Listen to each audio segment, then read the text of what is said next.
If you could change one thing in your own life or in general, Dr. Parsley, what might that be? I would say to treat others with respect. When you're growing up and you're young, it's sort of all about you. And I've always, like my friends, was very competitive.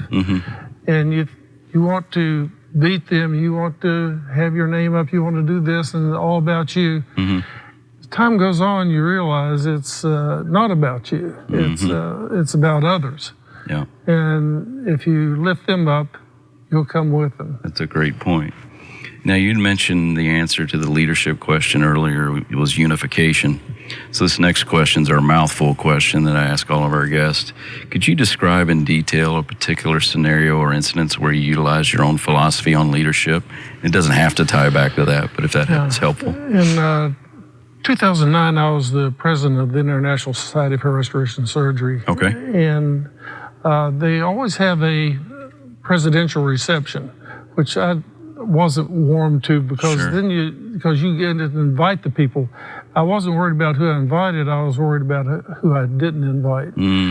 At that time, it was sort of, most of it were the friends and most of them were Americans because the procedure got started in America. And some Europeans and Australians, but didn't really include everybody. So I decided when I did it, I invited some of the top people from India, Pakistan, Iran, and Egypt, and South America, Japan. Wow. And I think that they felt a lot more included then. And nowadays, they have their own societies that are really good. They don't need to take a back seat to anybody. Wow. But at that time, they were just still developing. That's great. So in rough numbers, how many people are at your level of skill set on the planet?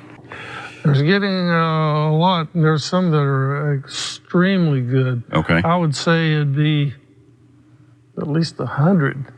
Yeah, we're talking the world, though, right? I mean, that's pretty amazingly low, in my opinion, but I don't know. In our society, we probably have, we have about 900 to come to the meetings, and we have probably around 1,500 total. That's remarkable. But I would say that the best in the world would almost exclusively come from our society, because unless somebody can just learn it by inhaling air, it's the best way to learn. I got you. Well, it's very time intensive. I bet there's a lot of on hands experience in watching other hair restorations and standing over. We all visit each other. Sure. And we all think of the basics every time. I remember Jack Nicklaus used to go back each year to his old coach, Jack Grout, and say, Jack, I'm a beginner.